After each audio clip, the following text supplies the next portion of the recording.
It's an unlikely collaboration at the serious end of the football season, but in a bid to curb the rise in street violence, AFL skippers have formed a team of their own. It's just another example of football just trying to raise awareness, and if we can help in a small way to help raise awareness and help minimise these sorts of activities, it's got to be a good thing. Led by Geelong captain Tom Harley, the Just Think campaign will screen TV ads featuring the stars of the top 8. They'll run nationally during September. The AFL says it's only one part of what needs to be a joint community effort.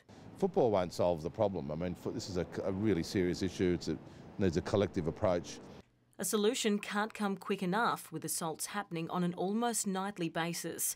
Last night in Frankston, a 21-year-old man who tried to break up a fight wound up in hospital with serious head injuries. He was obviously involved in an assault. We believe a weapon of some sort, possibly a bat, has been used to assault him, and he's got serious facial injuries.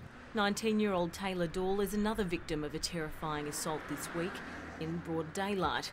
The university student was walking home when he was approached by two men who demanded his iPod and held a box cutter to his throat. And there's still some psychological scarring with everyone with these incidents, but I am extremely lucky that nothing happened to me, yes.